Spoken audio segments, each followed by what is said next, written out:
Do you need to give everybody per diem to eat, or are you going to feed them? All those sorts of things. Like, it does start to go to where even if you are paid, sometimes you still are doing it for the exposure, even though to just hear the dollar amount sounds like it was a lot. But it's all Wow, that was amazing. yeah. That's the part that not a lot of people get. Like, they just think like Yeah. you just get this flat fee. Right. Nah, man, there's other people there that made that show hot that got to get that Yeah. money. Yep.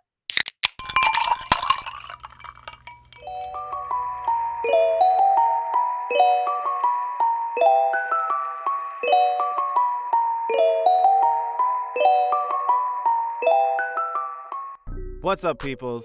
It's your bartenders, Mistah Z. And your boy Omega. We bring you a very special episode where we get a chance to converse about the other side of our careers in entertainment. We have the honor of being joined by an amazing actor, producer, and award-winning recording artist, Genevieve Goings, as she gives us a deeper look into the world of entertainment and her journey through it. As every episode, we want to thank all of you for listening. We truly appreciate you listening to our hearts and minds on varied and difficult topics. Special thank you goes out to our Patreon subscribers for their support of the show. Every little bit helps us reach our goals to invite more high-profile guests and create bonus content. And if you want to join in our conversation outside of this cast, feel free to hit us up on Twitter or Instagram at HaveADrinkCast, and make sure to use that hashtag HADcast. Remember, this is always a conversation. If you don't agree, you want to voice your opinions, or even suggest a topic for an episode, feel free to join our Discord as well. The link will be in the description. And please, if you like what we're doing here, share us with your friends, family, neighbors, or even spam us to your favorite streamer or actor that's on live, or maybe don't. That might be considered harassment. Your referrals mean a lot to us, as that's how we gain more listeners. Thank you again. And get prepared to sit, think, and have a drink. Welcome to Have a Drink Podcast. Enjoy the episode. We said peace. What's up, peoples, and welcome back to another episode of the Have a Drink Podcast, where we invite you to sit, think, and have your drink. We're your bartenders, Mistah Z. And I'm Omega. And today we're joined at the bar by our brother Richard, Brandon, and our very special guest, Genevieve Goings. Yay. Hello. Boo, boo, boo. smash that like button, share. Follow. I cannot stand the smash that like button phrase. But I've been saying it just because I can't stand it so much. All right, everybody. As you can tell, we know each other. Just a little bit. Just a little bit. Yeah, today, thank you for joining us. It's been quite a little bit of time since we've gotten to sit down and talk and really dive into like meaningful conversations. True.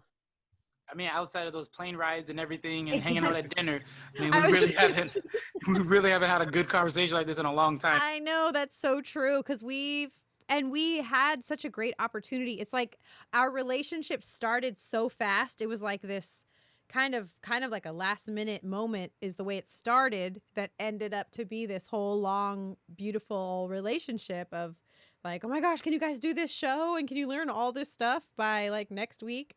And then we showed up, we met in person. I already knew I was going to love you if DC loved you guys, but it was beyond that. And I was just like, family, you are now with me forever. Like, want to go do this nerdy thing like all across the country? What do you say? So The feeling was mutual. So great. It was mutual. It definitely takes special people to be able to do what we do, to put on that kid-friendly thing and mean it, You can put on the fake one, but to mean it and be, great extension of, everything I've been trying to promote and be for all these years. You guys were just seamlessly like bros. Seamlessly bros. just fell right into it. Fell right on into it. So cool. So I love what you're doing. This is great. I'm so glad you're doing a podcast, which is cool. We've actually talked about, you've been wanting to do this for a while. This really, Absolutely. I felt like, there was a way that we could have our conversations that we normally have, while we're on the go or in spur of the moments when we're all together. We're just like, wow, that was a really good nugget of information. Right. I wish we could record this and other people could hear it. Yeah, exactly. Absolutely. And then, like, we even had like our own code word. Like when we would travel all the time, we always had a code word. It was usually always like our hotel room number. So that will let me know that we need to have like a really deep conversation. Like, it's necessary. This is going to be a 212, all right? 212. All right, bet, got you. That's how we table those moments. As in, gotcha. Like we'll talk about it back in 202. Yep. 212. All right. 212, yeah. Unless, of course, the gig was paying well, and then you guys had your own rooms. Then it'd be Yeah, exactly. Hey, you coming over? Right, exactly. We got to talk. Exactly. So great. But yeah, I mean, so this is a sweet opportunity because 2 episodes ago we got to talk about sports entertainment and that being a part of our lives. We've been trying to find a way to have people be able to get to know us a little bit better, and we thought this would be a wonderful way to introduce them to our entertainment world, our entertainment side. But at the same time, I felt it was important to talk about something that each of us have in our situations, but at different levels, and that's being parents and entertainers. Mm-hmm. And so I thought it'd be kind of fun to kind of give insights to how we manage that, and what the journey has been like before having children, and then after having children, our career goals, our evolution, etc. And then having our brother who has no children.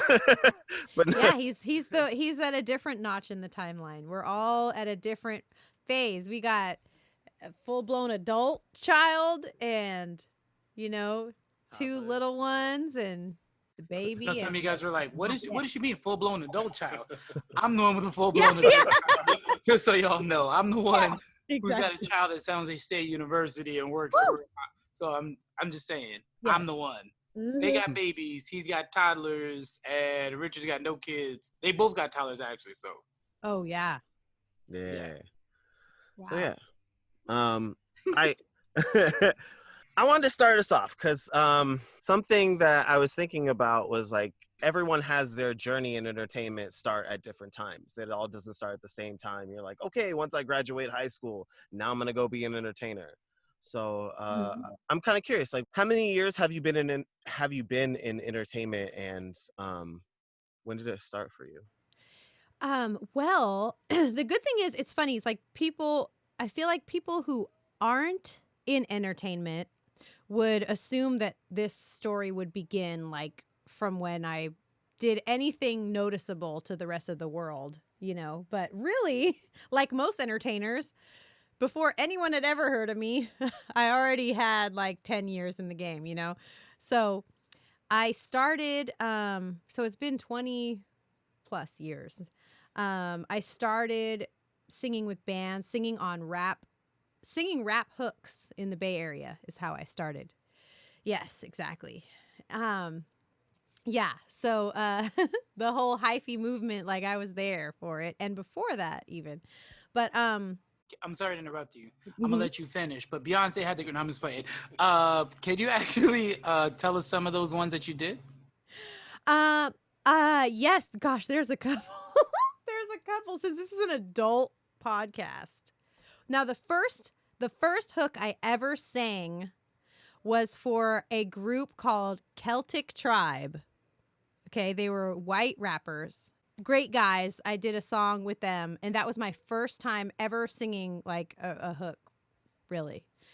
And through there, it just expanded. I met people and did tons. I mean, I did from like gangster rap songs. I'm on a song called Sack Chasin', for heaven's sakes. It's about like drug dealing. Yeah. So funny. Luckily, I used an alias back then. You won't even find it. I didn't see that coming at all. I'm telling you, I've done everything. I do have songs with E40, I sang on a song with him. I'd have to even find and who it was. We were both featured on somebody else's song. And a lot of times too, which when you say featured on a song, if you kind of hear us like for, non-musicians, if you hear us on this track together, you think, oh, wow, what was he like? I'm like, I don't know. He sent his files in and then I recorded my, thing. But anyway, there's so many stories about my hip hop days of me just like going out there in my Volkswagen Bug, like out to Hunters Point, just like, is this the place? Like with MapQuest printed out, like, I think this is it. I'm here to sing the hook, But it was cool. I've just always been myself. I've always been this same person. I mean, I've grown, but same person. Just show up and be like, show up and be like, it's hella hood outside. Let me in, Just like, I'm just gonna be honest. But it was so much fun, and I learned so much. And through that, I ended up starting a couple bands. I was in a group. Which I will say in my heart, I'll always be in this group, Noble House. It's my crew from the Bay Area. But also had a singing group with my girl H.A.D that was called Chemistry. We used to get in all the freestyle clubs in San Francisco. We would be freestyle rapping and singing and scatting too much. Everybody's like, that's enough scatting. But just like so much stuff that I've learned through all that. And every studio session is an experience to learn from. Through that, I watched a lot of engineers at the time, and they were all running Pro Tools. And I would be like, can I get one more track? And they'd be like, oh, there's no more tracks. And I'd be like, I'm going to learn this program in one day, and so that's been like my experience starting with Pro Tools from way back then. Now I'm like mixing, producing everything. But that I had to learn that way because of them kind of brushing me off. But through that, I came across, and I also had a band called Legato that was like a neo-soul band and put out an album. And that was really fun. We toured and had a band and really, really fun. And through all of that, I heard of an audition for a video game voice for a video game called Toe Jam and Earl, which is kind of like a cult classic favorite. It was Toe Jam and Earl 3, Mission to Earth. They were casting for a female rapper, so I got the call for that. I auditioned for it. I did not get the part, which is the greatest part of my success story, is that it came from me not getting a part through that. But I did build a relationship, and I got some smaller parts and ended up singing a couple of the lines kind of like for fun. Like, these guys are gospel singers. It was like, amen, a message to deliver to you was the line. I was like, they should be like, amen, amen. He was like, leave now and come back tomorrow. I was like, uh-oh. He came back. When I came back, he had everything written as a song. It was like he had these songs in his head, the creator of the game. His name's Greg Johnson.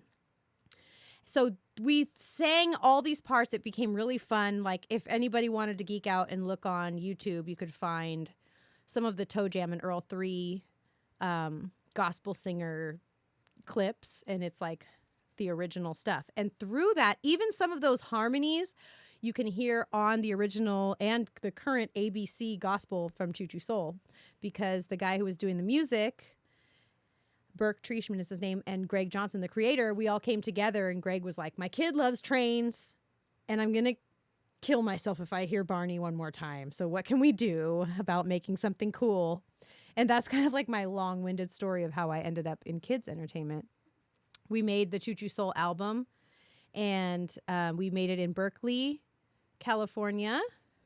So totally born and bred Choo Choo Soul in the Bay. And it was just this really cool, hip CD. I did not sing down to the kids. I just sang as myself. I was like just raw, real urban artist from the Bay who just was like, I'm just going to do this kids thing. We'll see if it ever does anything. I doubt it, And then here I am, like 15 years later, like, tap dancing for change. No, I'm just kidding. But you know what I mean? I'm like in it deep, and I love it. So it's kind of amazing. And I never stopped also singing on other people's songs, But through this journey, now I'm being hired by Disney to produce songs, to write them. And then now with this pandemic, I'm even mixing the songs. So I've really grown just through this quarantine. Yeah. So that's a long-winded story. I probably left stuff out or babbled. I do that a lot. I don't usually consume alcoholic beverages while I do interviews. I've never have. This is my first time, you guys. And this is how we help you get to your heart and mind. Exactly. And while we're at it, it's been a long time since I said, this is my first time, guys. Oh, we already went there. It's fine. First of all, I'm so thankful that you actually went through that. Because there's a lot of stuff that we don't know about you. I mean, we have traveled. We've known you for the last Right. 2 years. We've traveled all over, but we actually didn't know a lot of this about you. I mean, well, Right. let me not say we, because Z spent more personal time with you guys than I have. So I will say I didn't know that. So it's really, really amazing to hear this. Oh, cool. And also, how do you spell legato? Legato. And the album was called Legato and the band was called Legato. There's some great stuff on there I'm extremely proud of. My boy Roland Apikelis, he produced the whole thing. So we were like a duo production team and band. And then DC, who you guys know, Constantine DC Abramson, he was also in that band. A friend of ours who actually played congas, he was like, you should meet my friend. He's a beatboxer and he's like really amazing. And we were like, great, he should like sit in sometime. And then, of course, you hear him once and you're like, oh my gosh, we need to have you in our band. Through that, DC came in and Greg Johnson, who was doing the Choo Choo Soul concept, he was like, what about the guy from your band? He's amazing. Would he do that? And I was like, oh, he definitely would. And it's so funny because once Disney got a hold of Choo Choo Soul, the album, which another thing, Disney Records passed on Choo Choo Soul first. But then they were like, but we're going to pass this up to Disney Channel because, I don't know, maybe there's something here. We just don't quite have it figured out. And yeah, then Disney Channel, before there was even a Disney Junior, it was just a segment of Disney Channel that played in the morning called Playhouse Disney. And they were like, this is really cool. What would you guys, They wanted to meet me. They flew me down to Burbank.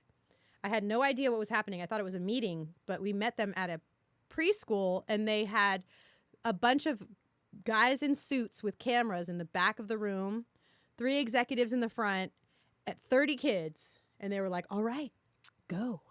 I said, say what? Excuse me, huh?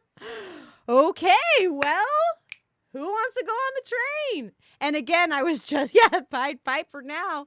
Again, I was just myself. I would love to get a hold of that footage one day. That would be so funny because I was so just like not ready for it, which that part of that genuine just, if you've seen anytime like a company tries to put like Mickey Mouse or Elmo with like a backwards hat and a chain and they're like, what's up? You're like, no, don't do that. Don't ever do that again. They're just like, we need the real thing, so to speak, so that was a good move on their part. But what was the question? No, that was awesome. Actually, wow. Yeah. So that happened too.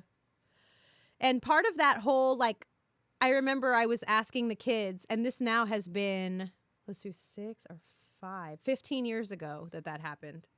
I remember they asked, I was just like, well, hey, how old are you guys? I'm like, who here is 3? And they're like, who's 4? I'm like, who's 10? And this one girl raised her hand. I was like, ooh, girl, you're going to look great when you're 30. And they all started laughing in the back. It was just like a natural, because I was like, I don't know what I'm doing. But I never took that part out of myself in our live touring, which you guys have seen. We still would like, and I think parents loved that because just because you become a parent doesn't mean suddenly you don't have a sense of humor, you don't like good music, you suddenly have changed into this other person. Like, I think that part of the success of Choo Choo Soul and my entertainment and my particular brand of children's entertainment has lasted because I, like you said before, I try to connect with the parents like, I'm here with you. I am here for you. And we're all going to get through this together. Come up with a good way to, give forth the info that the kids need. Or if they just need to dance, that too. Hey, it takes a tribe, you know. That's Yes. something that we've mentioned on here, Right. especially with raising children to be functional members of society. Right. Yeah. Kind of important. Very. And I'm already seeing how like I'm missing out from the benefit of a tribe during this pandemic, because it's like just those moments when you're so tired, or just where you're trying to connect with my husband, and I'm so exhausted. I'm just like, I wish we could just have like a couple of hours together. We love the baby. We love him, but That'll it's not. come in 6 years. Yeah. No, even if I'm sleepwalking like a zombie, it will happen. It shall happen. It The way you shall. stopped made that all worth it. He was like, No. Oh my gosh. And if y'all know my husband, which you do, I don't think that would fly. not in the slightest. No. And I'm in LA. There's plenty of excuse my language. There's plenty of bitches who would pull up quick to take care of that situation. Like, I don't care how tired I am. Come on, we're gonna go. Let's go. He's like, it's okay. Go to sleep. We're getting real loose on this one. I love it. I love it. Beautiful. So, just to kind of throw it back to one of our questions, just to kind of bring it back a little bit, what were your goals and plans in your career before becoming an entertainer? I'm one of the fortunate ones that I sort of always knew this is what I wanted to do. Well, I can't say always. I was extremely shy. I didn't think I had it in me or deserved or was good enough to like do this for a living, especially in our age group growing up. There was only a handful of like celebrities, you only saw a few people. And so, not like now where kids can see all of these different influencers doing things right from home, right from their phone. Yeah. So they are like, no, I can be a content creator. I can be a producer, a director, whatever. But at the time, before I reached that, I think I still thought I would be like a teacher, or it's interesting how I had the kids in my scope too. But yeah, I was pretty artistic. Luckily, because I come from an artistic family. My dad was a, successful touring musician, and now is producing and managing. So my family actually considered it to be a real dream, which was great. Very lucky there. But yeah, and then of course as a kid, like veterinarian. But it was just like once I realized like it wasn't just petting dogs, I think then I was like, wait, no. It's not just kissing bunnies. You actually might have some bad news in there. So yeah, it's such an interesting question. But to say before I knew I would be in children's entertainment, I certainly thought I would be an R&B singer. And I guess I still am. It's amazing how, now I know that it's my calling and I belong exactly where I am and what I'm doing. But it's interesting how I'm still a version of myself. I'm singing children's entertainment, but I'm doing it through my own lens and my own angle. So it still kind of is that. But I tell you what I didn't think I was going to be doing is the whole business side of everything. There's such a business element to being an artist, especially now. Gone are the days of a label just like, you, right over there in the mall. I see you. You have got it. We're going to create everything for you. Sit back. We're going to take most of your money, but we're going to do it all. That is all gone. But I've learned so much business-wise. Also from years simultaneously working in corporate America and working at a restaurant at the same time. So I had 2 jobs and a band. simultaneously for about at least 5 years of my life. I would go 8 to 5 at an insurance company, then 6 to 10 at a restaurant, and then my gigs at clubs. It was quite the full plate. But it made me like good at so many things. Because working at a restaurant is basically like an audition every table. You know, you're like, hi, here's my spiel. You're either going to love me or not, but I'm here to do this and make you comfortable. And, you know, which I think was such a great learning lesson. I would recommend anyone to do that if they can stomach it. Isn't that like the common recommendation for people in any industry, as long as they've been through the service industry, is like find a service Right. industry job just once. Right. So you can really understand what it's like to be someone who's on the other side when you're Ex- sitting there snapping at them or Exactly. Because you best believe I never snap at anyone, and I always try to tip as well as possible, right. as financially feasible. I'd be like, we got to give him a really good tip. Ooh, well, leave him a good review on Yelp. No, I'm just kidding. No, I always tip well. No, we tip well. We tip well. So at what point did you feel like it evolved from I mean, did you feel like once you were down that track, you were like, oh, I no longer want to be an R&B singer and I want to continue doing children's music, or was it just kind of Yeah, you know, it's interesting moving to LA, which Choo Choo Soul was airing on TV, and I was still working at an insurance company for like, there was a section of time, maybe like 6 months. And I was like, okay, if I'm ever going to do it, if I'm ever looking for like something to tell me like this is happening, now is the time. Wait, hold on. I got to interrupt you. Yes. How was that? That's what I want to know. How was it that you were on a national TV show, international TV show even, Yeah. and you still had a regular 9 to 5? Like, how did... I know, because you know what it's like. I mean, I'm thinking we all have in common, we didn't grow up wealthy. You know that fear of being broke, like you just like, I'm never going to be broke again ever. So I was still just being safe there. Like I always just, I channeled that nervous energy into like working really hard, and I probably still do that. But, yeah, I didn't have a lot of people to look to that were fully in the business either.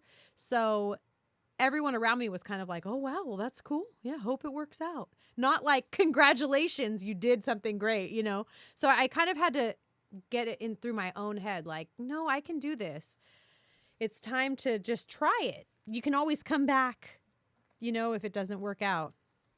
And yeah, that was it. And then once I was there, and I wasn't even exactly sure what I was going to do, I'm trying to remember how financially did I even do that. I think I cashed in my 401k, possibly, because I was still I wasn't even 30. So,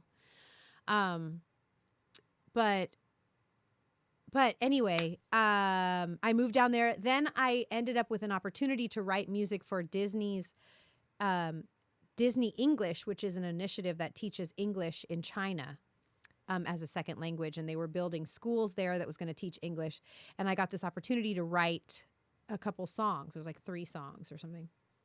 And through that, the way it just poured out of me, and it was so interesting because the way it worked was, okay, here's the lesson. Here's the age group. We need song. We're going to immerse these children in the Disney world, and we're going to teach them English that way. So this particular lesson is going to be before, next, after, then, and we're going to teach it in the world of Peter Pan. So, and here is a list of the only English words they know, and please make it sound like an American pop song. You know, you're kind of like, okay, that's a lot to put into this computer, and now that, and juggle at the same time. Yeah, exactly. But for some reason, that algorithm is just the way that my brain worked, and it awoke something in me that was like, wow, I can do this. And at the same time, I feel like I am a translator between either, be it a corporation, a network, parents, an initiative, a translator from them and that message to children. And my translation ability is what my gift is. So I just kind of, once I did that, I just realized like I can really do this. And it was even beyond like the money. It was like, I can do this, you know, and the thought that like kids can learn English from this thing I just made, it just was like a light switch.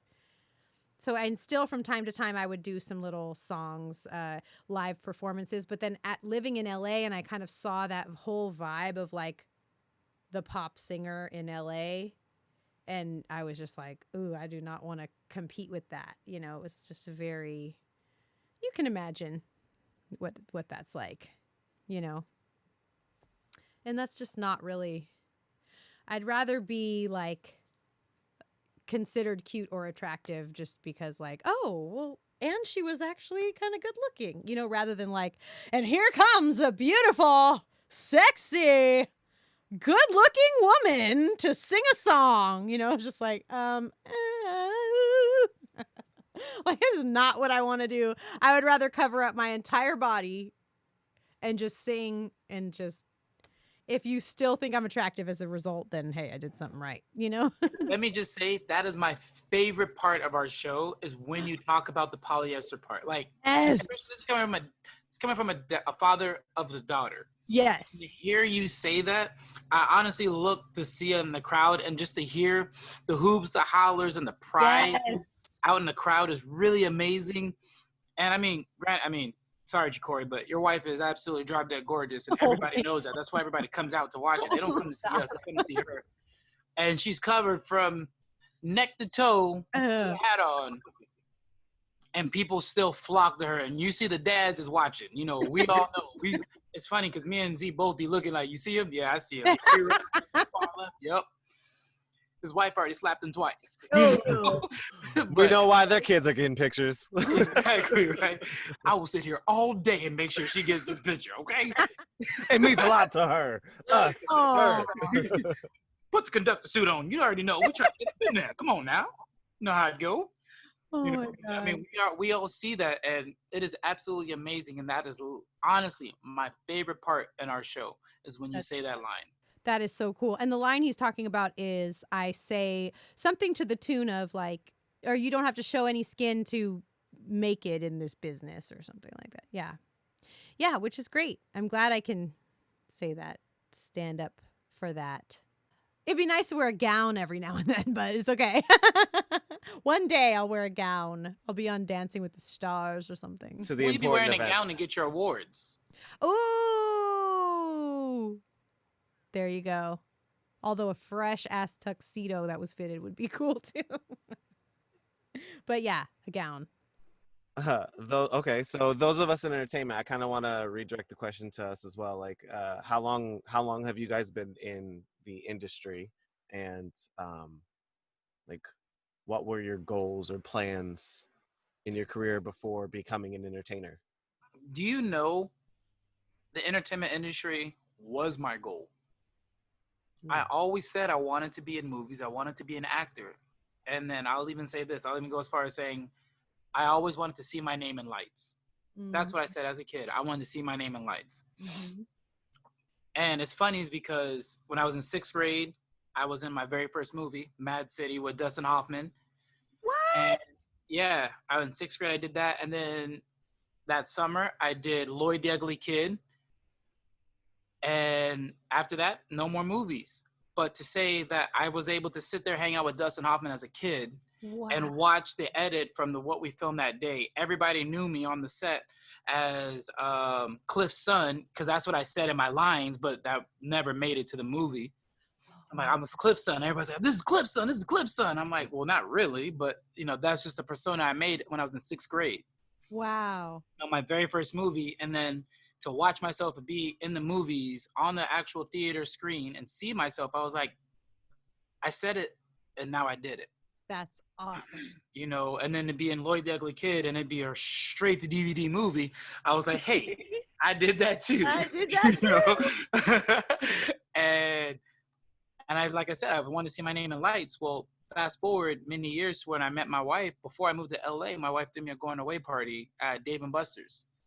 And walking in the Dave and Buster's, on the marquee inside, I see my name in lights. So Wow. something I always knew in my mind and in my heart was, when my head can conceive it, my heart believes that I can achieve it. So that's what happened. So I've always said I'm going to be in entertainment in whatever shape or form. Mm-hmm. Fast forward to me doing my martial arts and everything else. Well, Master Reyes put me in another movie. So I was actually to become a stuntman. And if you see the movie called The Red Canvas, and it was renamed like 3 times, but that was the movie that I was in then, I went under my own dance name, Omega. And I was a fighter in that movie. In the Red Wow. Canvas. So I got to fight and be one of those fighters as a professional MMA fighter. So it was like dope to do that. Wow. I didn't So, know that. yeah, I know. I don't talk a lot about this stuff. And then to be able to dance and do everything. So it's like, I've always said I was going to be an entertainer. I was going to do this. So at any capacity, whether it's in film, television, dance, whatever, I've always done it. And now in sports entertainment. Mm-hmm. And I'm just further doing this. And I've always said I want to be, you've heard this, I want to do a world tour. Right. So Oh, we almost went to China too. we were this close. I got my passport in time to go, and then it fell through. But I got my passport. So You if did. y'all listening out there, we're ready to go. Just let Right, us know. exactly.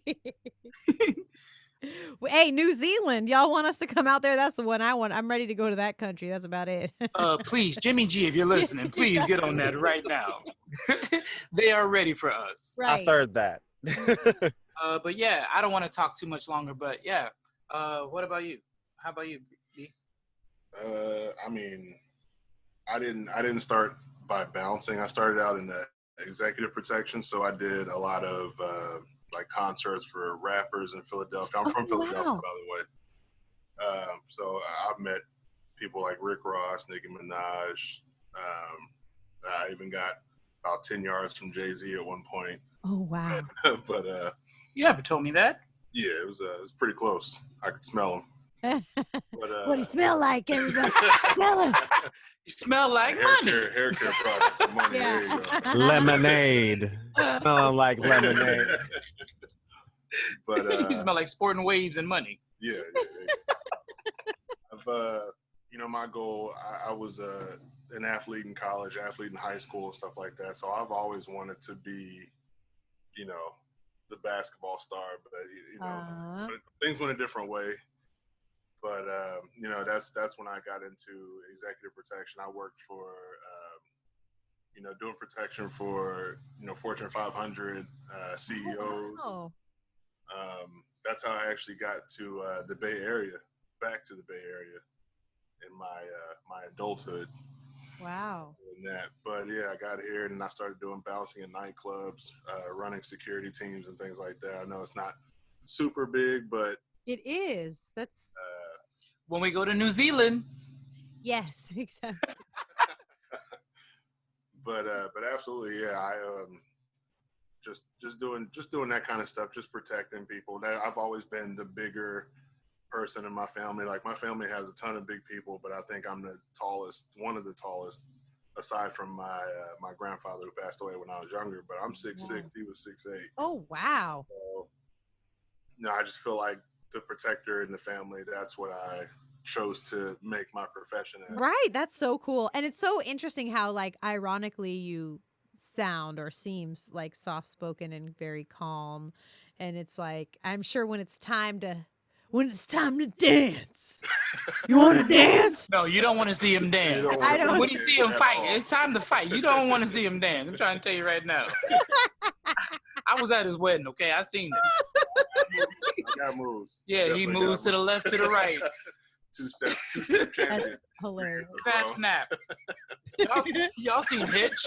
Y'all seen Hitch? Don't go anywhere. I'll stay right here. Right. Oh, my God. Don't hit him with one of these. Oh, my gosh. That is awesome.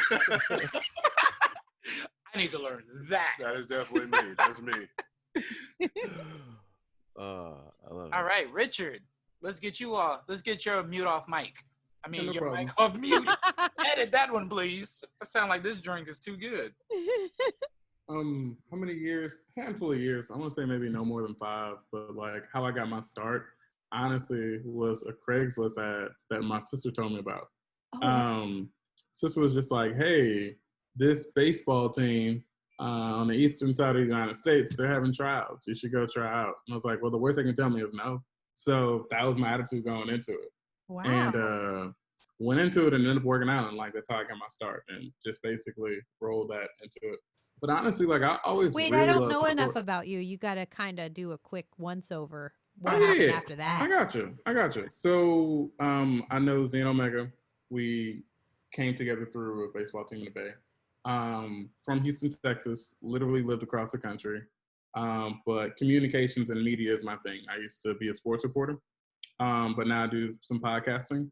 And but I just still love media. Also love the kids as well. So uh, love sports, but still basically like figuring it out as in like which way to go. So I just do it all. I'm in a position now with like, with all due respect to everybody here, I don't have any kids. So I literally have all the time in the world. So yeah, just basically doing whatever I can and having like the most fun. Yes. So just doing whatever I can and just like pushing forward. So yeah, but from Houston, lived literally across the country. Now I'm in the Bay. Been here about a year and a half now. So yeah, I enjoy it. Neat. Yeah. What was that? So to be honest, I always wanted to be a sports reporter for ESPN. Like that was my goal. And like sports, I mean, entertainment, that was just like the side thing like I did on the side because I just really loved it. No matter if they were paying me or paying me Yeah. peanuts, like I'm sorry, paying me nothing or paying me peanuts. I was just happy to Well be played, there. Richard. Well played. Pay me peanuts. Well There played. you go. You're welcome. So anyways, like I just was really happy just to basically cut up. Like I always been very silly and just can bounce around. So Yes. I was just happy just to like, oh, I can just act out and just be loose. Isn't that amazing that there can be professions that Right. allow and embrace and need And it's that? encouraged, Right. 100%. Yeah, it's Yeah. encouraged. Like you can be this way, while you're doing this, but in real life, nobody wants to see that. Yeah. It's the strangest thing. But Wait, anyways, hold on, Richard. I'm yes. sorry. I know I interrupted you twice, but Genevieve, I have to tell you, Richard is simply amazing. He is a great, great podcaster, producer, wonderful on the microphone, asking questions. Like I'm telling you right now, if you ever had to do another interview, Yeah. this is your man. He's got a great Nice. voice, great smile. His laugh is infectious. I'm trying to tell you Right. right now, Richard White is all right in my book. I'm trying to tell you. Yes. See what you did there, sir. I- Well played. And also thank you. Love it. No, but no, for me, I just always love sports. But also I just always love the mascots. That was just something that I just really enjoyed. Like sports entertainment was just a lot of fun. And so basically found a groove and haven't left that groove really. Right. So but also I'm a big believer in your vibe attracts your tribe. And so if I wasn't in sports entertainment, we wouldn't be on the Zoom chat, but also wouldn't met Z and Omega, who I consider very much brothers. Right. So again, just happy to be here. And that's my story. That's so great. Thank you. Beautiful. Thank you, brother. Thank you. I appreciate that. I'll go through mine quickly. I guess my career in entertainment started in like '03. I started doing musicals. I was stuck in this advanced drama class in junior high, and they were like, we don't have any room in any other electives. What do you want to take? And I was like, oh, I'll take drama. They're like, okay, let's do beginning drama. They're like, oh, that class is full. Are you okay with taking advanced drama? I was like, sure, why not? Initially was going to say, I just came out of the womb and popped up on stage, but no, Right. that's a common misconception.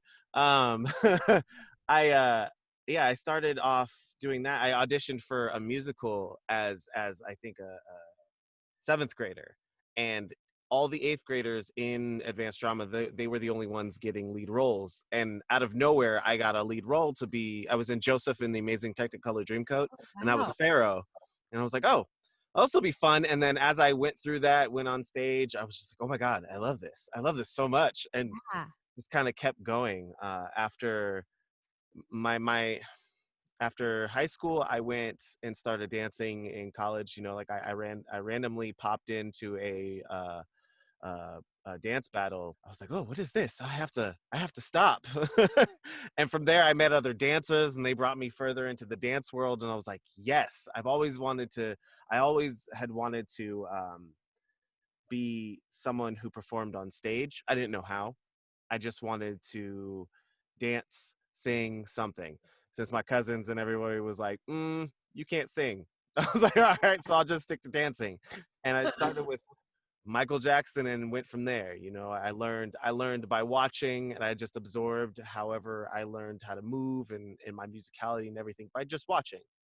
After that, it just kind of, I didn't know how I was going to get involved. I wanted to be in a movie. I wanted to be in music videos. I wanted to be in something. I was just like, put my face out there. It's noticeable, right? Right. you Bang know, bang Niner gang. Yeah. I was fortunate enough. My goal in the beginning of dancing and everything was to dance on stage with Michael Jackson. My nephew and I were the same age, and he had instilled in me when we were like 5 that like I wanted to learn how to do the moonwalk, and he had been taking dance classes, and he was like, okay, you do it like this. And I was like, all right. He's like, first you have to close your eyes, visualize yourself on stage dancing with Michael Jackson, and you just like, he's watching you and you bust the moonwalk out Ooh. perfectly.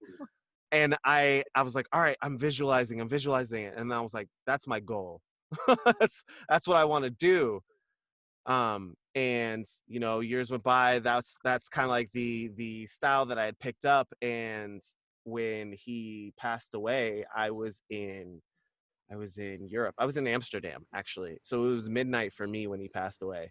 Oh. And but and I felt like that dream had gone away.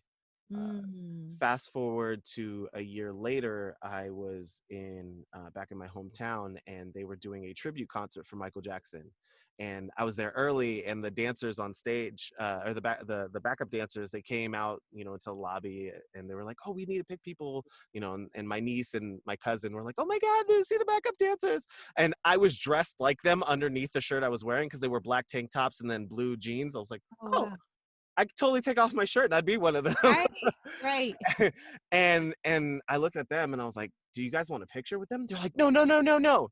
Okay, hey guys, they wanted to get a picture with you. They're like, "Oh my gosh!"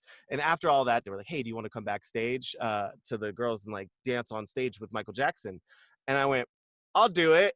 And they all looked and they were like, "Yeah, no, you don't understand. He has to do it." Yeah. And so Michael Jackson, it was the guy who was impersonating him. Right.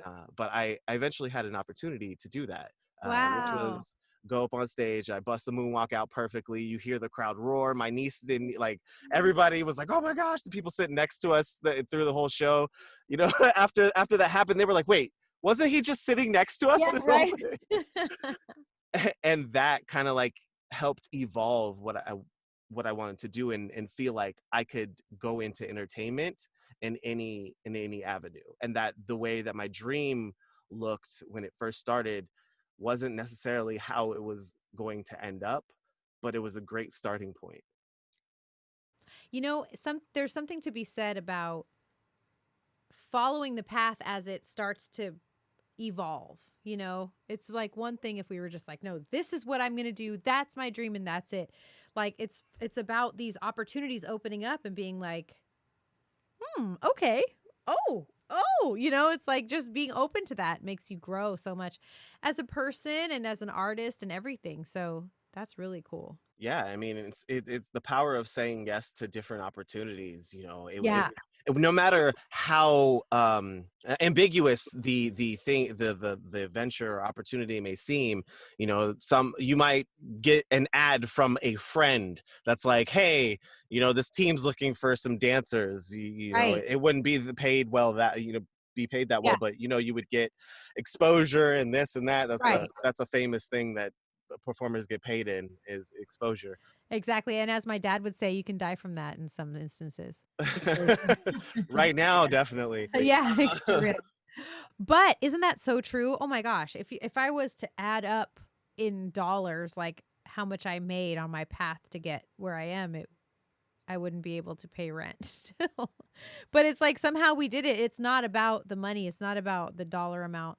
And you have to gain the experience to be able to charge that dollar amount, and you will be able to, but you're paid in so many other ways of just a new network, a new tribe that you, like you said, those dancers you met that like took you in and you build through them, you learn more things. I mean, there's so much by way of compensation that goes beyond, financial.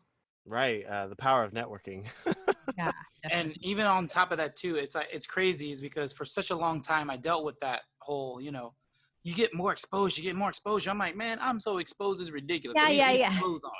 Exactly. And again, it's like I've also turned that exposure into opportunity. Exactly. Sometimes we have to remember that too. It's like you got to remember that exposure can become opportunity. For sure. And you know how much you've done, but somebody might be seeing you for the very first time, and so many, oh my gosh.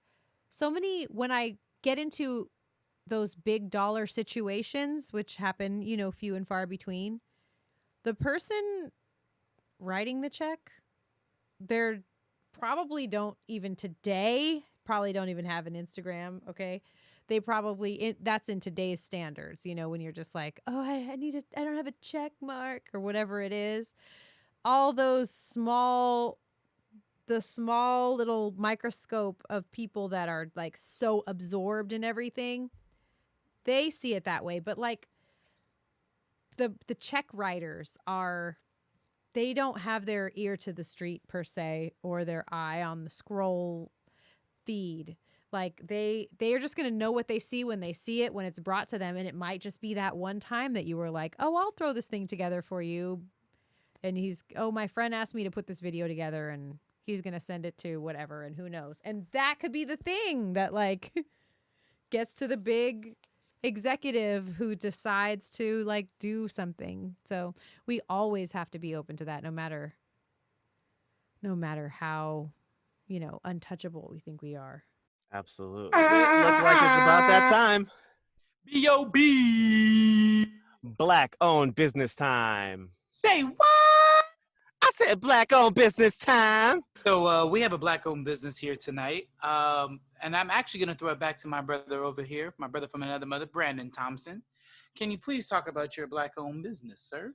We're a general contracting company, so we handle pretty much anything.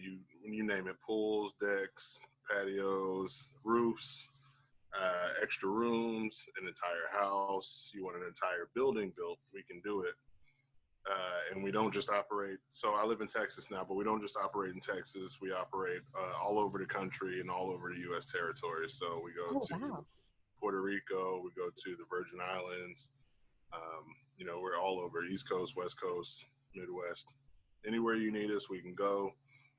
As long as you have a job for us, we'll be there for you. And what's the name of your business, sir? The name of the business is called Gold Standard General Contracting. Wow. That's so cool. Can I ask you a couple questions? Because I'm very interested in this topic at the moment, because I'm trying my darndest to get a piece of real estate in this state. And sometimes you see these places, they're beautiful, they're cool, the setting is great, but the kitchen is atrocious. Is that a deal breaker, or do you think that the common person maybe doesn't have to be so afraid of that? Is it attainable for the everyday person to redo a kitchen? Yeah. Well, I mean, if you know exactly what you want to do, there's always ways to find, a cost-effective way to get it done. Right. Does a company like yours or other companies that are contractors and things, is that the type of call you want to get, or are you looking for the bigger call? No. We work with anybody. Anybody that needs help, that we can help, we help. That's awesome.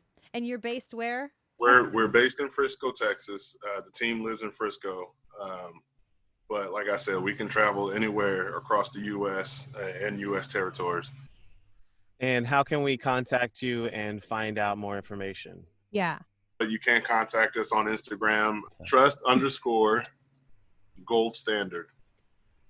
to shift it a little bit to your business as well, Genevieve. What do you Yes. have going on, please? Well, right now I am here. Actually, I can even show you. My desk kind of looks a mess, but this is my home studio setup.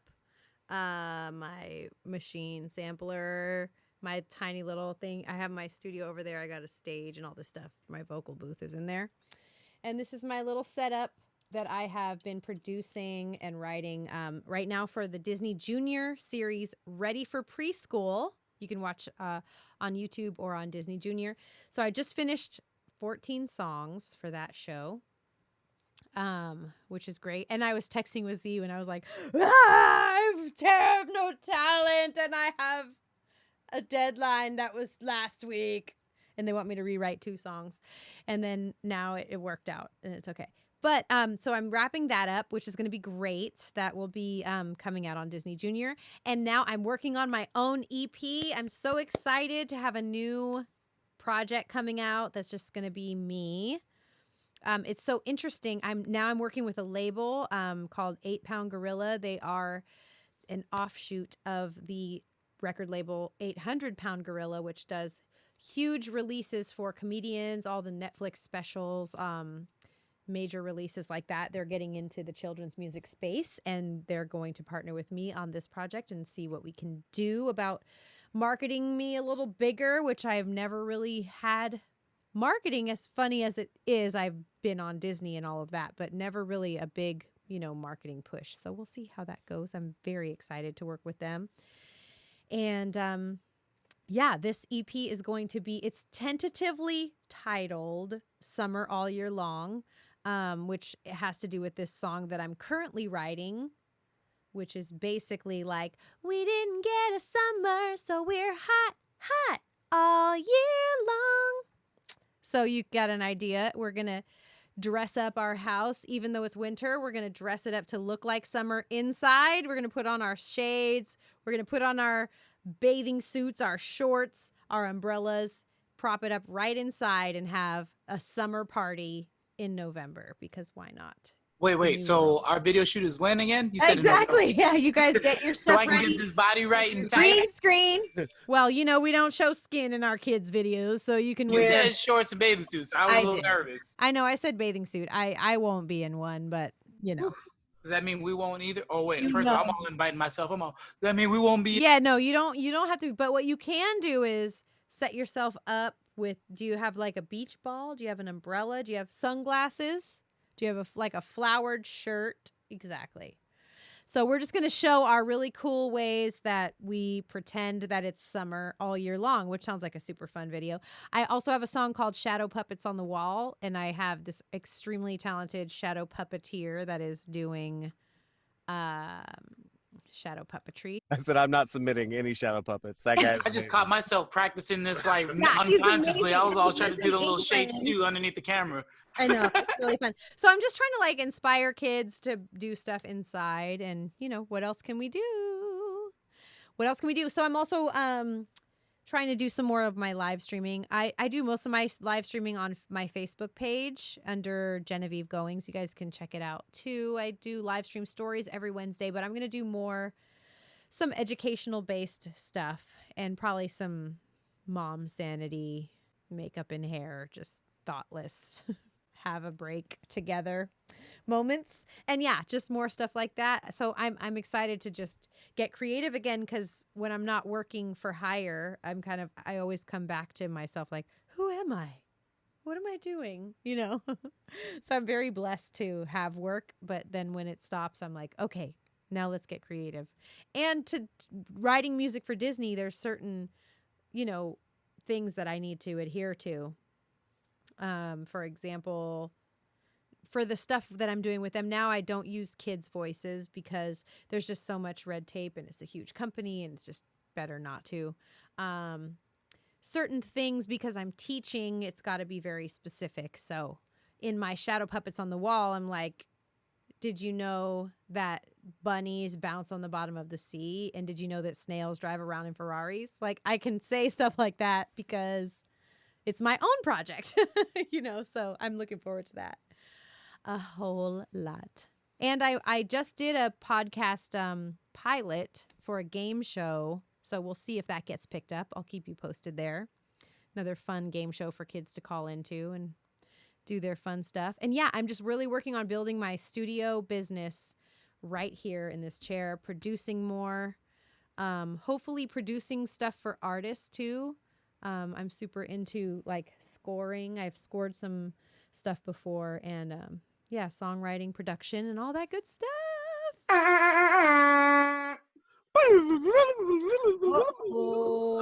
Oh, we are back. We are back. Where did we come from? Ah! We come from shaking cameras. Don't do that. All right. I kind of wanted to shift gears just a little bit because we were talking about our time before, like in entertainment, when we were first coming up and where we all started. But as we said before, quite a few of us are parents. And one thing that you've brought up, Jen, it has been, that you look to us and try to figure out how to maneuver being a parent and an entertainer, seeing as you were an entertainer before you became a parent. Right. Just kind of like what has that transition been like for you personally? Mm-hmm. Gotta take that drink. I think she just showed us right now, new mama. Go ahead, girl. I took my last sip of wine. I don't get a glass of wine often. It was very nice. Well, considering we have the whole pandemic going on at the same time, it's a little crazy because we were unable to tour anyway. But I was planning on, the having of a child was going to change my touring, what touring looked like. And, to be completely candid, raising my dollar amount threshold for it to be worth me kind of leaving home. But also, it's interesting because I'm raising the bar on what I'm doing with my work for production, which I'm taking on more work so that, I'm not exposing myself to other people, but also, trying to contain the budget to stay mostly within myself. But through that, it takes more of my time. So I'm like balancing. It's the time balance that's so difficult, where I really have to, where before as an artist, I'm just like, I'm just creative. I'm creative right now. It's 1 a.m. I'm going to go write a song like that. It's not appropriate anymore to just be out here, at all hours of the night. So really what's changed for me now is like a time limit on things, which is helping me again shift just the creative process into more of a business and put it into, which isn't a bad thing. It's, if you're going to do this for a living, scheduling yourself is part of becoming professional about the whole thing. So that's certainly changed. But I'm actually now a little more willing to do some, I'm already pretty silly and all of that, but like I'm seeing what my son likes. Like I never before thought about anything to do with like puppeteering or puppets at all, but I see him, like how he responds to Elmo, and I'm like, ooh, I got some competition here. Like, do I need to learn puppeteering now? So I don't know. I'm learning. He's still a baby. We aren't allowed to go outside, so I'm really learning how still. I don't have an answer yet. No, it's all good. Real quick, I wanna know your answer to the question, Omega. About like how is it for you being a parent and an entertainer? Like what's that like for you? Going from not being a parent to being a parent. It's a gift and a curse. And let me explain why. It's a gift because you're living out your dream, and you're showing your child that if they follow their dreams and what they really want to do, you can make money and you can be fruitful and you can support a family and you can be happy. The curse is there are going to be times when you're going to miss out on things that are important. You're going to miss out on those family parties. You're going to miss out on those graduations. You're going to miss out on those recitals. You're going to miss out on those family functions that in the moment or even in the grand scheme of things are important to your child, to your family, to them. but because you're living out your dream as an entertainer, you're still going to miss those things. I mean, and to hear my daughter look at me and be like, well, you're never home anyways, Right. cut me like a knife. Yeah. And I looked at her and was like, I'm doing this for me, but I'm doing this for you. But then, and I'm saying this because you guys have young children and future young children, is that they're not going to get it in their adolescence. They're not going to get it in their preteens. They're not going to get it in their teens. But when they become an adult, they're going to come back and they're going to explain, I get it. They're going to say, I get it. And I say that because my daughter finally came up to me and was like, Dad, like, I get it now. Wow. You were always working. You were working hard. You were doing this. And you had to miss out on this. I get it. Wow. Oh. And exactly, I was like, that was hard, but I was like, thank you for acknowledging that, because I want you to know you are my everything. Right. And it hurt me so much to miss so much. Right. But this is why. Right. And now you understand it. So awesome. Oh, I'm so glad you got to hear that and feel that. Although, is that girls? Are girls just better at voicing that? I feel like my son's going to be like, I don't know. It's the relationship. Yeah. Yeah, It's definitely. the relationship. That's what it is. And I mean, and I say that because Z has this is for me speaking from the outside. Z, you can definitely say whatever. I mean, correct me if I'm definitely wrong. But Z has opened up that level of communication with his sons to where they'll be able to communicate those things clearly to him.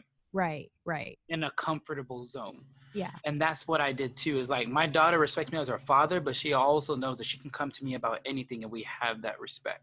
That's so great. You know, and even when she was hiding stuff from me, I'm like, girl, you already know Dad knows you like the back of his own hand. Even though that new hair just sprouted out yesterday. I know everything about you, and I know you. Right. She's like, how do you know me, Dad? And I'm like, because you're my kid. Even though you did not come from my blood, you are my child, and I paid attention to you, and I know that. Oh, yeah.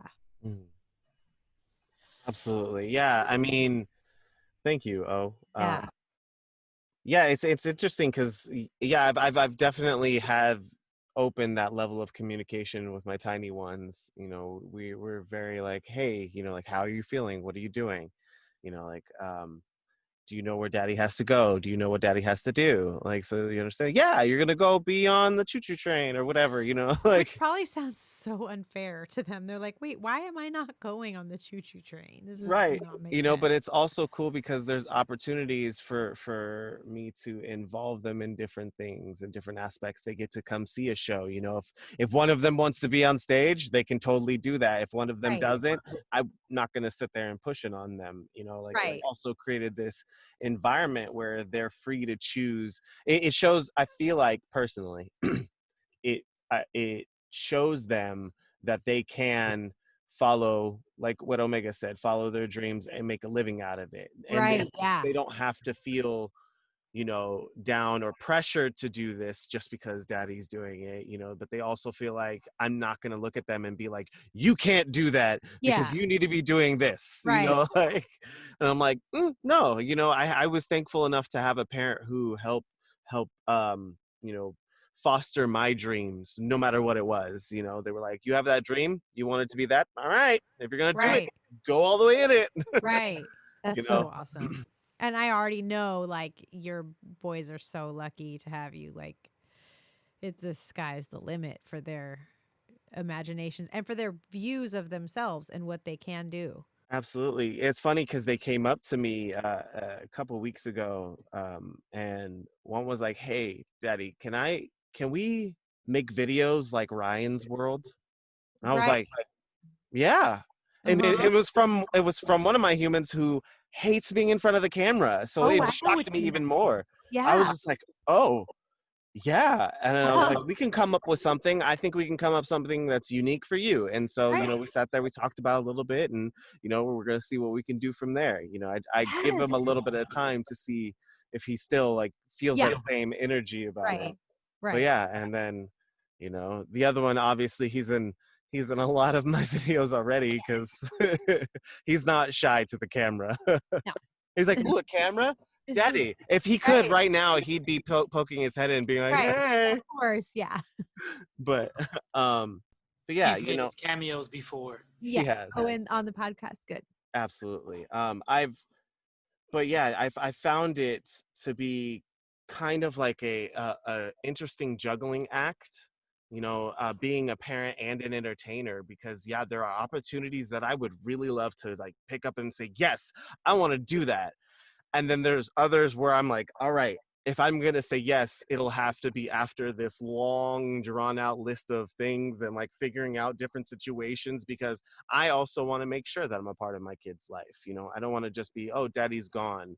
I Right. want, I remember us going, I'm trying to think where we were going, but Ian was actually sick. But yeah, he was sick and you were like so upset on the plane. It felt so bad. oh He ended yeah, up feeling better, but it was just like, and even then, even me like trying to comprehend, I still couldn't really comprehend. Whereas now I'm just like, oh my God, if my baby was sick, there's no way, I'm just you're like, That just, was your mind is Buffalo. us. Yeah, yeah. Buffalo. That was Buffalo. Oh, yes. The farthest we could possibly go. We was almost in Canada, and he was Yeah, tripping. right? Exactly. But yeah, it's also being able to find a way to split that time, even when I was far, taking time to call them, taking time to like video them or send them videos, Right. Yeah. so Yeah. that they have communication from me, like, hey Yeah. guys, here's what daddy's doing. Right. Daddy misses you. Hey, look who I'm with, because when I'm Yeah. around Jen, I'm chopped liver. And for Me them it too. becomes all about Jen, and I'm like, yeah, I get it, I understand why. Yes, I love it. Those are my Hi, Theo Anthony. Oh, that's Genevieve. Okay. Yep, exactly. Oh my Exactly. gosh. I know. I even like I'm finding myself I have a little setup for Kamari here in my studio. Luckily I have enough room and I got him like the little iPad holder cuz as a parent too you're like, well, I'm only going to let him watch stuff for so long, like screen time minimal. And then I was like, dude, this dude loves Elmo, like I could get some stuff done if I just put it up. And then I'll notice myself like, man, I haven't even tried to like teach this dude anything. I know he's small, but I'm still trying to be like, this is a triangle, or you're up. Good boy. That's Kamari, or Mama, Kamari. I'm like still trying to have that time that even with him at a young age, I find myself being like, did I do enough today? I don't think I did. Like, shut everything off, put the phone away, turn everything off, and just be like, And at some point there becomes this balance, as we're doing that, because that's beautiful that you are taking time to be like, hey, what have I taught you, and as long as your interaction is still there, and there's these moments, you'll be surprised at how advanced they become.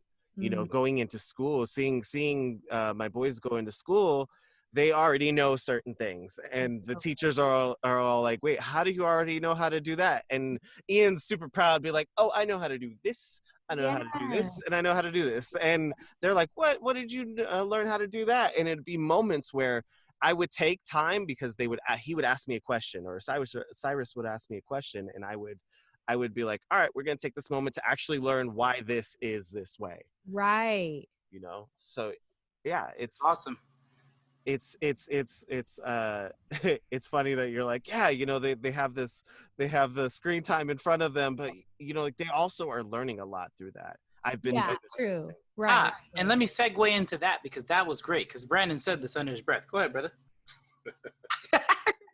So I was Under the bus. I was saying, like, as he said, under my breath, you put the screen in front of your kids, and because my wife and I, we work from home, and a lot of the times, if I'm not working from home, I'm out of the house and I'm gone for, if we're traveling, I'm gone for days, sometimes weeks. And my kids, I have a 9-year-old son who pretty much knows everything in the universe now, and then and then I have 2 young daughters, 3 and 2. Oh, wow. And so they find, they know how to navigate an iPad, they know how to navigate a tablet, they navigate YouTube Kids, where they find these videos that it's pretty much preschool, Right. and it teaches them. I come home one day and I'm like, okay, thinking, all right, let's do school. I call myself going to Walmart and grabbing these, preschool books and saying, all right, here we're going to do Yeah. this. We're going to draw this and we're going to color this color, and they're not going to know it, but okay, let's just go through it. And they know everything. And I'm like, Right. well, You can't who even else get taught you one. that? How do you know that? And they're like, oh, and they can grab the tablet and show me exactly where it came. Wow. Right. This is, you're 3. How are you? When I was 3, I was probably throwing rocks Right. at a lake or something. Yeah. Yeah. But he Exactly. was as tall as me when they did it, so they didn't know he was 3. They thought he was at least 30. Oh my gosh. It's crazy how technology, especially now during the pandemic, where kids can't go to school and they can't Right. get together and they can't learn these things from these teachers, where these teachers can actually come to you from across the world Right. and teach your children these things. And I mean, it sucks to say it, but like, you need a minute to get away. Yeah. Exactly. Right. And they're pretty much going to school. Yeah. So it's kind of, I hate to say it, but you can't feel bad. You feel bad about it, like, oh man, Right. I'm tablet in front of my kid again. Right. But on the flip side of that, they're actually learning something. So it makes me feel a little bit better. Exactly. So, yeah. And I mean, I even create content for preschoolers teaching them, and I'm still feeling bad. Like my kid sat here and watched me sing a song about, facts versus opinions, but who knows if he got what I was saying? Probably not. But, What are some experiences to watch out for in entertainment? Good or bad? Because like how earlier we mentioned talking about people talking about paying you an exposure. Yeah. Right. Well, there are some things that we need to watch out for, where they're trying to get you overly exposed so they don't have to pay you. Right. Overexposure is really just underpaid. Yeah. Where all of a sudden we're UPN. Right. And you know what? I think a part of that is, like I said before, being exposure is not a bad thing. But if maybe you don't need to do a 6-hour show for free. Maybe you show up for 20 minutes and do your best moves. I think it's about, it's really about scaling to what feels right to you. You always trust your gut, and that's in any setting, not just, entertainment. But that's something to watch out for. But also, like, especially with shows or just public performance in any way, is like, and nowadays, like, the cameras are always running. So you never even know. You could go to a city and be like, I'm going to do this great show. I'm going to touch lives and hearts of people, and I'm going to do this meaningful thing. And I did everything right. I hugged every mother. I kissed every baby. But I was like outlandishly drunk the night before at a bar, and that's the person who pulled out their camera. Like, it's kind of like you're always on. It's not just when it's time to be on. It's when you haven't even thought about it. So I think something to watch out for is, like, if you're going to make a statement, be like, I stand for something, or this is who I am, or who I'm selling myself to be. You need to prepare to be that person for realsies all the time. That would be something to watch out for, because people can catch you at the wrong moment, and then there you go. You have this reputation for being a jerk or something when you're totally not. That's one thing. For an entertainer, certainly would be to understand the difference between W-2 and 1099. Is a good one. I had to learn the hard way. Meaning W-2 is a traditional job where, traditionally they take taxes out of your check. 1099 is considered a contractor, which means, and these are terms that you need to know if you're getting into the business. If somebody says, oh, send me a W-9 and we'll get going. A W-9 is just a form that's going to let them know your address, your social, and you're going to sign it. But in knowing if somebody's going to pay you with a 1099, which if they ask you for a W-9, that means they're going to pay you with a 1099, that you're going to receive this, and on your taxes, you're going to have to say that you made that much money, and the IRS is going to say, okay, well, you owe us a portion of that. And you're going to go, what? Oh, dang. That's a good thing to watch out for. Maybe not fun thing to watch out for. But another thing, and I could either whine about this or I could just say it straight up. And I choose to live with it just straight up. People are going to underestimate you the majority of the time. And it's up to you to be gracious enough to understand that. Remember, we can understand and not agree, you know, and we've dealt with this in many different ways, being people of color, me being a woman as a producer, all these types of things, you know, and they're, and I don't want to say that we shouldn't fight for our rights and equalities and all of that. We certainly should. But being that it's a sensitive time right now, I think we can speak up a little more, which is great. But overall, we do have to remember, as an entertainer, you are in a customer service job. The customer is the consumer.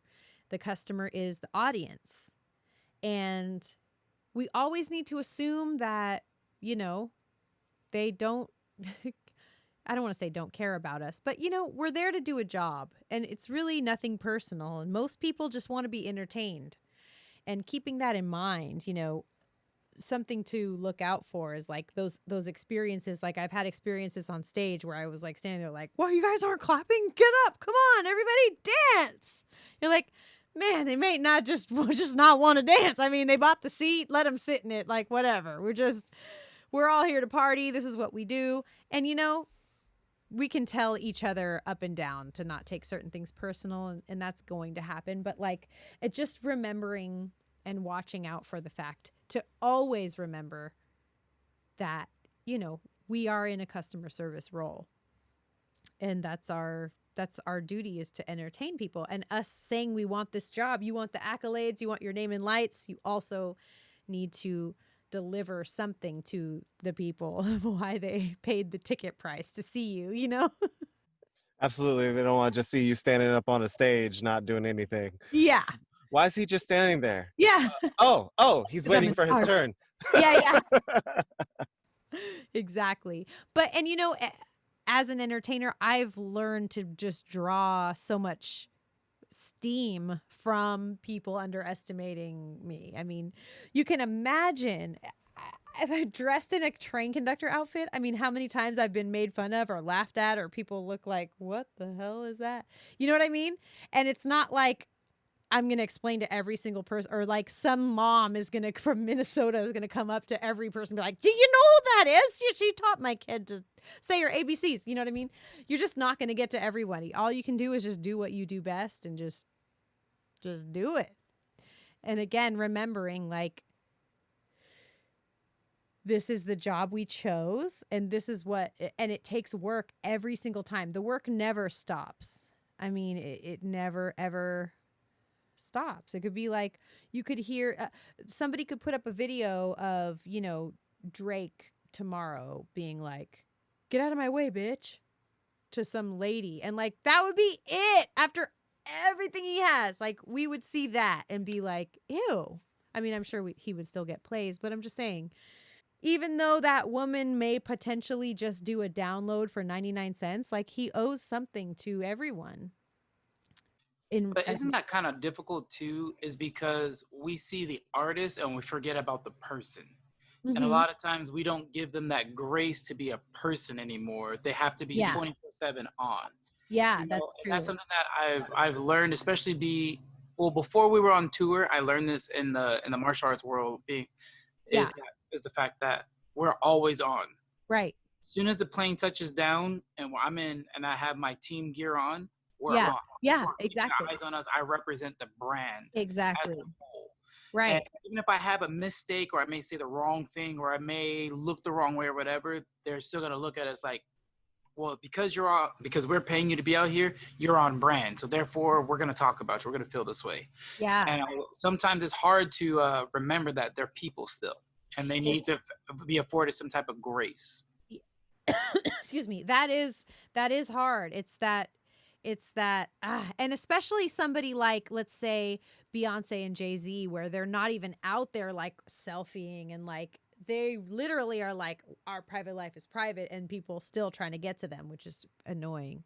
Like But the at the Super same Bowl. time, it comes with it. Yeah, like the Super Bowl. And the reason I say the Super Bowl is because not the 50, not the one that the Z was at. Sorry. Uh-huh. I'm talking about the one not that long ago when they were just at the game watching. And people were like, well, why didn't they stand up? Why didn't they do this? Why didn't they do that? It's like, well, Right. first of all, why weren't you standing up? Yeah. Sitting Right. down in your seat watching me, you know? Right. And they're forgetting that they are people. They are there. They're not there to perform. They're there just to watch and to be a fan, just like you. It's so true. But you know what? The dollar amount in their bank account that they get to receive, that part of what that cost is if you're going to be that famous, like, you know, it's just Facts. You're very right. it is part of it. It's like, if you don't want that responsibility, then choose another profession. I kind of Great equate power it. comes great responsibility. Yeah. Absolutely. Like I kind of equate it to this, we talk about such personal things that go on in our lives and in our hearts and our minds. We cry, we share hard stories from our pasts, and that gets people. I mean, it got me that before, but that gets people coming up to you randomly and being like, hey, I know you to be this kind of person that will listen to this and might have something good to say, or Right. just will hold a space for me just to listen. And I'm like, yeah, you're pretty much right. Like, I mean, I'm on, like, let's do this. Which is great that you'll take it. And that's part of just the empathy of the human makeup in who we are. You're either going to be okay with that or not. I tend to be, me, that I'll be exhausted from 6 shows, and I'll be Oh, sitting okay, in it's the okay. We'll lobby. do 100 more. Come Yeah. on, I'll 100 be more sitting in pictures. the lobby until 10 p.m. visiting with people, because it's important to me, because it's important to them. I've fully committed to what I'm doing. But yeah, and as far as watching out for watch out for American Airlines economy plus seating. Omega, you ready to sit upright in the middle and have no bags? Sorry about that. Oh my God. But you are the one who wanted to fly out of San Jose, which is only 10 minutes from your house. I get it.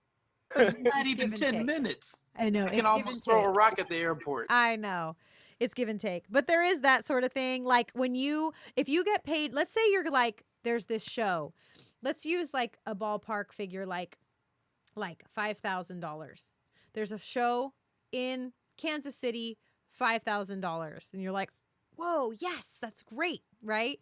And then you just have to keep in mind, like, okay, if you have an agent, there goes 10%. If you have a manager, there goes 10%. You got to fly everybody there. There goes, about another maybe 20%. And then you got to eat there. Then you also have the baggage, whatever everybody's bringing. Did you ship anything there? Do they require an insurance policy? Do you need to buy merchandise up front? Do you need to give everybody per diem to eat, or are you going to feed them? All those sorts of things. Like, it does start to go to where even if you are paid, sometimes you still are doing it for the exposure, even though to just hear the dollar amount sounds like it was a lot. But it's all Wow, that was amazing. That's the part that not a lot of people get. Like, they just think like you just get this flat fee. Right. Nah, man, there's other people there that made that show hot that got to get that money. Yep. Yeah, exactly. Yeah, Exactly. absolutely. Okay, so I've heard this through our episode at little points here and there, but I wanted us to expand on it a little bit more. Of what are the most important things you would need to be an entertainment business owner? The important things you would need. Well, depending on what your skill or art is, you would need a way to capture that, to showcase it. So if you're a singer, you would need that ability to record yourself and let people hear you. If you're a dancer, you would need the ability to film yourself and the best lighting or whatever you can do. But you could do everything with a phone. I mean, everything now. There's always ways you can do stuff. It might not be the best, but you still can get your point across, you know. And phones are amazing now. You turn them to the side and you've got a 4K camera. It's like incredible. So you need that. And then you need some sort of internet presence to send people to and to simplify what it is you do in one location for people to find you. And it's so easy for us as artists, as creatives. We're like writing the scroll from, you know, the Wizard of Oz, and we're having the whole town show up to sing it. And it's like, no, people, their attention span is so, it's kind of like, okay, can I go to whatever it is .com, hopefully it's just your name .com or something that's easy for me to know. Get there, look at how are you? How do I find you? What's a video of, let me see something that you do, you know, just that way to get outside of yourself and simplify. I gave someone else the advice the other day, which I have to give to myself all the time too, by the way. But I said, I'm pretty sure if you're making a promo video for yourself or something you do, I can almost guarantee it is too long by at least 30 seconds, probably. And I think most of the things that we all do is generally a little bit too long. That's because we know the art, or we might want to save something for the end. No, you know, you pretty much got to be like if I was going to make a promo video for Omega, I would probably put his like flipping right in the beginning, you know, his martial arts next, and then everything else I was about to say, just because in case they didn't get to the end to see this or that, you know what I mean? Or if I was going to show like Z dancing, I would also show a quick clip of you also singing or all the other things you also do. And that's just because, again, like I referenced earlier, the person probably writing the big check, they might not be artistic in that way. They just need to see it really quick. Who is it? What are we doing? Oh, okay, gotcha. Wow. Okay, great. You know, that's kind of what you want your reactions to be from videos. And it's funny. Like I watch back my live streams that I do, and they're always too long. They're always too much babbling and me just like, and I don't know. And I notice like relating to people on a human level is great. But too much of it, when you start to become like self-deprecating, is not great. Because then you're like, people aren't showing up to like follow that, you know? So editing yourself down, I think, is a big one. And definitely just that opportunity to film yourself, not only to show people, but to watch yourself back and make those edits, those realistic edits with yourself. You know, and a website of some sort. If you're an artist, a musician, you're going to have a website or a subscription like SoundCloud or something, which might run you like $10 a month. But that place that people can go online, hear your songs, boom. Not like, hey, find me on iTunes. Like they're not going to, probably, you know, unless they're really already interested. But, you know. And also in the arsenal, which I don't have right now because I kind of have a new look now that I had a kid. I can get away with some of my old promo photos, but I need new promo photos now. Slightly different, little bit different. But, you know, always to have a couple marketing photos of yourself ready on deck. And we all should do that all the time. We should do it seasonally. We should be putting that in our calendar, like, new promo for a corporate gig, promo for the back of your book you're going to write, promo for blackplanet.com. No, I'm just kidding. No, but I'm just saying. I think you just told how old you are right now when you said Black Planet. It's only us in this that knew what Black Planet is. And I love it. I'm just saying, like, I just think you need to have that arsenal of like stuff, because just yesterday I got a message on LinkedIn that was this random thing that was like, hey, this company is looking for a voiceover artist to translate something. Please send demo. And I was like, oh, okay. Oh, folder, demo attached, email sent. And I already like heard something back because I had that on deck. And usually you only make demos when someone asks you for it, but we really should get those demos up to date. And my demos are never up to date. My website is never up to date, but like we need to. But you have them on deck. Yeah, I have the stuff on deck. So just keeping that in mind, again, with camera phones. I mean, we've paid this money to have these special phones. True. Get it done. And ask for opinions from people to a point, you know? There's good to that and there's bad to that. You know, it's just a little bit of both. And but in being honest with yourself, you know. Yeah. Something we have, like, there's a couple, like, I was constantly like doing this thing, like in these pictures, like, we get it, you're happy, like you made that point in one photo, that's enough. Now let's get the other look and the other look and the other look. Another thing too, if you're gonna do visual stuff like a website, let's say you're like, you know what, brand overhaul, I'm doing it. I would suggest doing a whole entire photo shoot in front of a blank backdrop, blank wall. If you don't have a green screen, just a blank wall or a cool wall. Do your poses, do your upfront. Imagine you're filling an entire website. So that includes stuff like, if you can see, like this.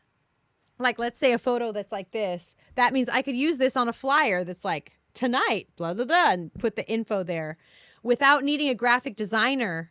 There's already a full photo and you have the room to put your text in there. You know, thinking ahead for yourself if you don't know that you have that budget to do all that. Genius. That was gold right there. Yay, Never thank thought you. about that. Brother, go ahead. Say the word. Say it again. It's genius. There Yay! you go. She done said it. Yay! Keeping in mind that the cutout of a business card, of the Instagram round profile, thinking about all of those things when you're doing photos. Yeah.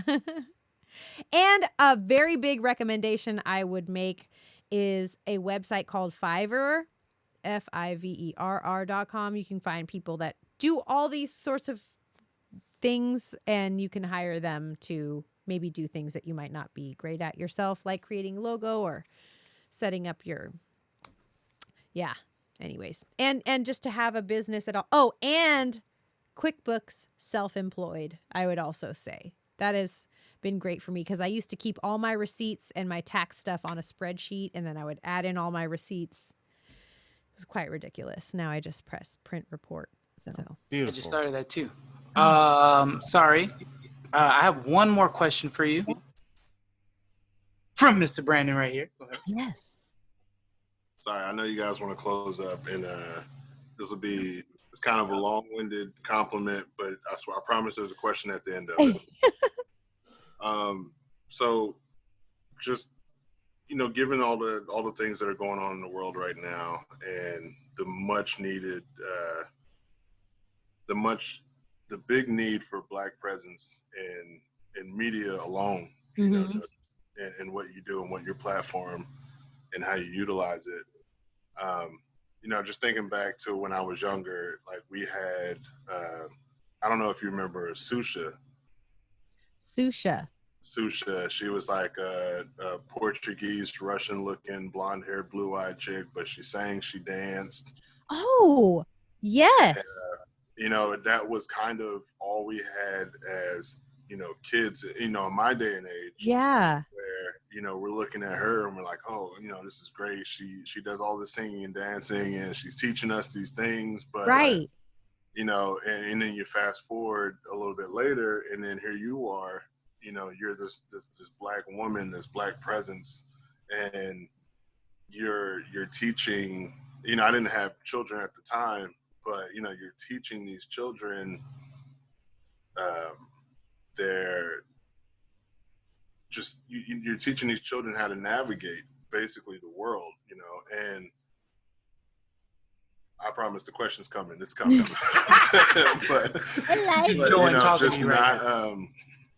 you know, just looking back at what we had as to what you are now and your presence in the world, and like I said, it's much needed. Like, what can you, like, I have two daughters, and I never thought that I would have two daughters, and let alone one. But you know, I have two tiny daughters, and they look like you, and they're gonna know that they look like you. Right. What can you like, what parting words can you give to them, as far as, let's just say they want to go into, you know, the entertainment business, or they want to do, they want to be teachers, or they want to be, Right. you know, musicians, whatever it is they want to do. What can you tell them, you know, going forward, to kind of not push them in the direction, but kind of give them kind of like a guide? Well, I love that. You know, I was so blessed to have because I have multiple you know, nationalities within me, to be able to represent, to be somebody that, even I don't have Latin in me, but even Latin girls' parents have told me, like, you know, my daughter can kind of see herself in you too, which is so amazing. And, you know, I have to credit Disney for giving me that chance and seeing that opportunity. But what I will say to young children, young girls, young boys, young people of color, like, we all have been doing all this work so that, you know, so that it's not even a thought. Like, you guys know you can do whatever you want to do, because here we are doing it. And you guys, not only can you do this, you're going to do it better than us. You guys are going to be even better than us. And kind of stumbling through being, I mean, I don't want to say like the first of our looks to do what we do, but in a lot of ways, yeah. I mean, there's like, you know, DC and I were dressed as Mary Poppins and Bert. DC and I were dressed as Prince Charming and Cinderella. Like, and so for kids to see that is great. That was certainly the first time that happened on Playhouse Disney. I know that. But the good thing is they can look at us and say, okay, well, that happened, so clearly I can do it. Not that kids don't even know to think that they can't, which is the most beautiful thing about children. But what I would tell them is, there have been people fighting for them to be able to do whatever they want to do for years. And especially right now, people really waking up and really fighting for your daughters to be and do whatever they want to do, and to be supported, and your son. And so what I would say is to just move forward without any doubt at all. And to move forward so that other girls that look like you and boys that look like you can see you doing what you do, including boys and girls that don't look like you seeing what you do, and just knowing, like, God, a kid like me can do this, you know? So I would say to them that not only can they do whatever they want to do, but like, all of us are fighting for them to be able to do what they want to do. And we will continue to until the day we can't anymore. And even then, people can watch these videos and we'll still be fighting. And just really to know, like, they're so beautiful. And, you know, just like I said, you guys are just going to be cooler than us. You're going to do you can do what we did, what I've done, but you can do it even better. So that would be my little bit to say. Beautiful words. Wise words. Wise words. Thank you. Thank you for the question, brother. And thank you for joining us, Jen. Real quick, I just wanted to address our listeners at home. You know, I have a question I usually try to leave us out on for us to answer and talk about on our Discord. But I'm just curious about whoever's listening. What has been your dreams to be a part of? You know, what are your goals and your ultimate passions? And what have you done to move yourself forward towards that goal, dream, aspiration? And yeah, Great question. you can feel free to hit us up on Instagram or Twitter at Have a Drink Casts. Make sure to use the hashtag HADcast. You could also follow us on our Discord as well. The link will be in the description. And shout out to our Patreons, to those that have definitely helped us out financially, as well as morally, and any other type of support you guys have provided for us. We really want to say thank you guys so much. We really appreciate it. And please jump into our Discord and come into the conversation. We love meeting all of you guys and continuing the conversations. And hopefully Brandon and Genevieve, if they have the time, because I know they are very, very busy individuals, if they may pop in one day too, especially after the episode drops, we'll have them in the Discord as well. They can answer some questions and or hopefully get more business. Absolutely. And an added incentive to our Patreon subscribers, we will be starting to do a choose a patron for the month to interview and talk with and invite on the show to have a deeper conversation. We can either release it as a bonus episode on our Patreon or as a regular episode throughout the month. Yeah, so be on the lookout for that. Yay! I can't wait to read the comments too. I want to know what everybody is doing, has done, and wants to do to further their career and dream. It's exciting. It's exciting to see, you know, the answers that people have. So Definitely. And one more time before we do go, Genevieve, can you please drop us your social media as well as Brandon? Oh, yes. So I'm Genevieve Goings. You can find me at Facebook, where I'm more present because it's just kind of where the families are. Instagram, Genevieve Goings. Twitter, I'm still Choo Choo Girl. I don't know how much longer I can call myself a girl, but I have the blue check mark, so I don't want to lose it by changing my name. Woman now. Hey, you know. And Brandon, how about you? So I'm more on Instagram. I typically save Facebook for witty comments and family pictures. So. Right, exactly. They are witty. My Instagram is B_all ALL round a world. all right. Looks like it's about that time. Yay! Thanks for having me, guys. Absolutely. I implore you all to raise your glasses. I want to thank you all for listening at home and those of you joining us on the cast for another successful episode of the Have a Drink podcast, when we invite you guys back to sit, think, and have a drink, when we can dive into the hearts and minds. It's been us. Peace. Peace.